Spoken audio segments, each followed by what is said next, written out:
Hey guys, what's up? My name is John. Welcome back to another video on the RLCS. This week we're going to be looking at what happened in week 1 and we're going to be talking about the results. So if you missed the last video, my name is John, also known as Cubed. I play for Auburn's Rocket League team and I am starting on a journey where I'm analyzing NA Rocket League teams at the top level. And in the last video we made predictions for all the matches and I actually got 4 out of the 5 right. The only one I missed was our 4th matchup, E United versus Cloud9, but we'll get to that in just a second. So this video I want to go through and I want to talk about what teams did good, what they could do better, and some statistics that I found. Also, speaking of statistics, I have made this massive spreadsheet of all of the data from all of the games on Saturday and I will be adding on to this as the weeks go by. And I'm really proud of this. This was a lot of statistics I had to compile, lots of stuff I just had to pick up on, and then a lot of Google Sheets equations to make this all work. But I'm like 99% this sheet is right, so that is what I'm going to be using for my data for my claims today. So yeah, let's just get started with the first match of the day. That was Pittsburgh Knights versus Flight.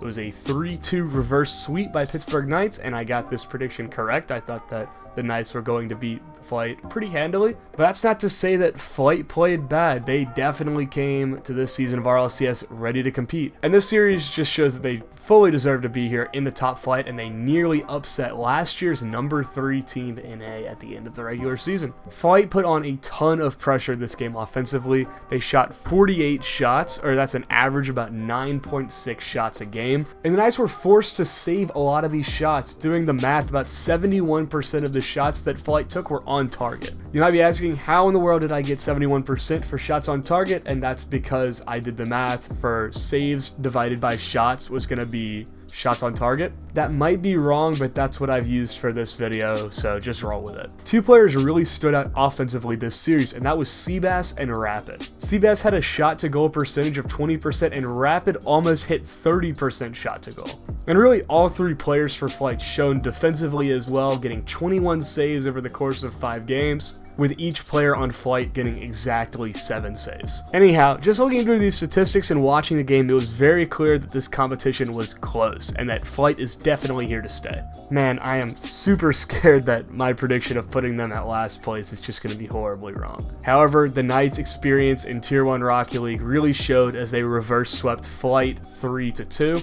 And I think partially because Red Devils had a very lackluster start to this game. Red Devils scored 4 of the 5 goals that he scored in the last 3 games of the series, and this really helped Pittsburgh Knights offensively to beat Flight. And the Pittsburgh Knights also played super well defensively, which is something that I probably wouldn't have said last season. Last year they were more offensive based. This year they looked very solid on defense. They had a whopping 38 saves this series, and that's a very large number for a 5-game series. That is 7.6 saves per game, which is ridiculous. AJ also had a great debut for the Pittsburgh Knights. He assisted every single goal that Red Devils scored in the last 3 games. And it just really shows that with the addition of AJ, the Knights are really meshing together as a team, and they still look like a strong contender for that 3rd seed in NA Rocket League. Next up is the second matchup of Saturday, which was NRG versus Sonics, and NRG beat Sonics 3-2, but it was not a reverse sweep. This series was a whole lot closer than I thought it would be. I thought NRG was going to come out and they were just going to 3-0 Sonics. But it was really scrappy towards the beginning. Turbopulsar scored a pretty memorable own goal in the very early parts of the series. But NRG's experience in RLCS so far really showed, and I think that really helped carry them over the line to get them that 3-2 victory. They weren't as efficient on offense as I would have thought. They only scored on 18.7% of their shots. That being said, they were able to shut down the Sonics offensively and only allowed 19 shots the entire series.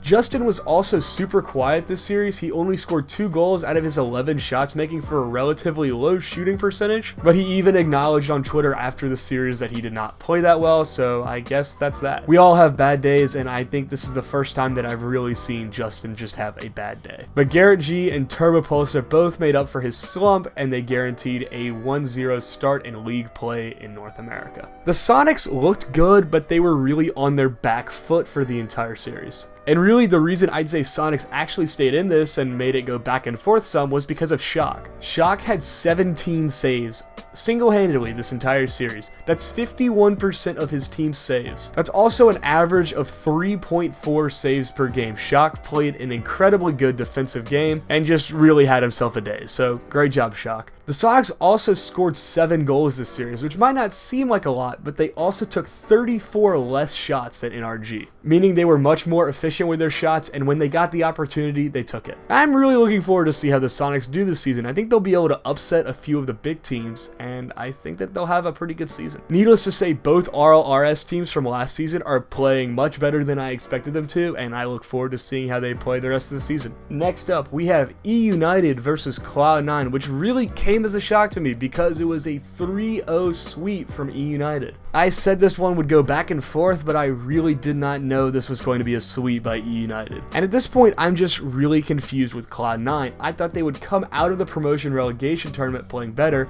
and they've also beaten NRG in a best of 7 as of recent. But it was like they looked the exact opposite. They looked very slow. They were completely shut down by E United. They were super inefficient on offense. They only scored 3 goals out of their 26 shots that they took. That being said, they were incredibly challenged in the midfield and defensive third, as they were just having shot after shot, and on average, E United took a shot every 42.9 seconds. Plus, Torment, Squishy, and Gimmick only made 9 saves all series and allowed 7 goals. And they just looked defeated all season. There were moments of brilliance, but other than that, they just kind of sludged back to where they were beforehand. Trust me, I want to see Cloud9 bounce back to the status they had after winning the Season 6 World Championship, but right now, they just really look like a promotion relegation team. With that being said, E United played incredibly well. They really did shut down Cloud9. They were able to prevent the flamboyant styled offense by really just taking all of Cloud9's boost the entire game. And that's probably why Cloud9 did not do as well as they were expected to, was because they just didn't have enough boost to do anything fancy like Squishy and Gimmick are known for. But the E United boys showed that last season was no fluke and that they are definitely a top contending team in North American Rocket League. Hawkstar and Ajax both averaged 0.67 goals per game, while Roldiz averaged a goal per game. E United didn't take as many shots during the game, but it was really evident that though they only had 7 shots per game, they were taking these opportunities well and scoring when they could. But that's just all fancy numbers to say that E United looks like a top contending team right now in RLCS, and we'll see how they do against the better teams as the season goes on. Next up is Space Station versus Ghost, and Space Station beat Ghost 3-1, and I would just like to point out that in my last video I called that this was going to happen. One thing that's super evident when you look at the stats across the board is that every player for Space Station was really close together. The only exception was really AXB's 7 saves to Arsenal and Sypical's both 4 each. And Space Station put on a ton of offensive pressure too, racking up 31 shots in the entire series. Every single goal was also assisted, and this just shows that again the players are all playing really well together. And I don't think that Ghost played bad this series. I just think they got outclassed by Space Station. Because stats wise, the game was really even. There wasn't that much deviation between all of the stats. And Mist had a great debut for Ghost. He averaged 2 saves a game, and I believe that he averaged 3 shots a game as well. But like Cloud9, part of Ghost's problem was that they were just on their back foot the entire time and having to make saves. 74.9 shots that were taken by Space Station were on target. And it's definitely evident that Ghost's defense is solid. The real question is, can their offense perform as well as their defense has? But we already got a rematch. Ghost played Space Station in the Astronauts Star Circuit and beat them 4-1 in a best of 7. I think these two teams are super close right now in skill level, but Space Station just took this in the first bout. I still believe in Ghost as my 2nd seed, and I think that their offense is going to step up as the season goes. Mark my words, by the end of the season, Ghost is going to be a force to be reckoned with, unless they choke it at the regional championships like they did last year. Next up is G2 versus Rogue, which was a 3-0 sweep for G2. I kind of expected this to be a rough day for Rogue. Specifically, I expected First Killer to have a rough debut for Rogue. Compared to how consistently Wonder and Kanovi had been, I thought that First Killer was going to mess up quite a bit,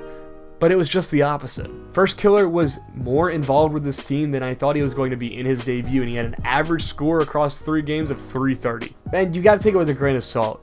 First Killer's first game was against G2. That's just rough. All of the North American Rocket League teams are going to be hard games, but this was, I think, a particularly hard one just because I kind of saw G2 being on a new level, but they just felt shut down the entire time. Then Kronovi's quote about First Killer being faster than AJ just seems like it was wrong. G2 made them look incredibly slow compared to some of the goals they scored. It just shows that this Rogue roster is really lacking right now. They definitely have the talent, but I think it's going to have to be Wonder and First Killer to step up to honestly carry Kronovi out of relegation. Rogue only scored 2 goals the entire series, and it was in Game 3. Oh yeah, hold on. About the final game. Rogue went up 2-0 very early. They scored a dunk from First Killer, I believe, and then Wonder scored a pretty good goal off of a defensive rotation error from G2. But then after that, Rogue just seemed to fall apart in the last 30 seconds. With 30 seconds left on the clock, they let JNAP score a pretty easy goal. Then at the very end, G2 had a 3-man pass play that resulted in a 0-second goal to send it to overtime. Then JNAPs would score probably one of the nuttiest double touches I've seen him hit to win the game in overtime, 3-2. And Rogue just really couldn't finish the game out. They had the potential, they scored the 2 goals, they just could not stay where they should be. Anyhow, Rogue has potential. I hope that they have a good season, but I just don't know if they're going to be able to step up against some of the harder opponents they'll have to face. Now that we've talked about Rogue, let's talk about G2. G2 played out of their mind. Holy crap, I have not seen this G2 since 2 seasons ago. They looked dominant. You could argue that Rogue was not that strong an opponent and that G2 is going to be tested later, but they really came up big today. 68.4% of Rogue's shots were on target, and Chicago really came up big with 7 saves this series. And I never really thought of Chicago being that third man for G2. I really thought of it being Rizzo, but it just really shows that their rotations were great. G2 also came up in clutch moments when they needed to. They scored that 1 goal to send it to 2-1, then another with 0 seconds left to send it to overtime, and then JNAPs hit a beautiful double touch to win it in overtime. And on that tying goal, it was a 3-man pass play. All 3 members of the G2 team touched it on a counterattack before it went in the goal. I'm super biased. I'm a G2 fan. I want to see G2 win. That being said, I'm really excited for this team's future. Rizzo, Chicago, and JNAPs all played really well this series. The question is, can G2 carry this energy against Pittsburgh Knights, who directly counter their play style? Pittsburgh Knights play super aggressive and demo a lot. That is their main play style, and this really counters somebody like G2 who like to sit back and focus on passing rather than going forward as fast as they can. That being said, if G2 can carry this energy and dominance from this series into next week's game versus Pittsburgh Knights, they've never beaten the Pittsburgh Knights, but I think next week will be the one where they do. But we'll have to wait and see. We'll talk about this on Friday night when I upload my week 2 predictions video. But that's going to be it for me. Thanks for watching, guys. Hope you guys enjoyed my analysis. I'm trying to get more into analysis, so it's going to be kind of shaky at first, but hopefully I'll get better as the season goes on. If you like this video, well then like it. If you didn't, well, you know what to do. And if you enjoyed this and you think that it's a good video, if you wouldn't mind sharing it with your friends, that'd be kind of nice. I put a lot of time and effort into my stats, into my analysis, and so the only thing you can do to help me is to share it. So if you have a friend who likes watching Rocket League esports and also likes a ton of data, well, send them this video. Anyways, I'm gonna go. Thanks for watching, guys, and I'll see you guys on Friday. Peace.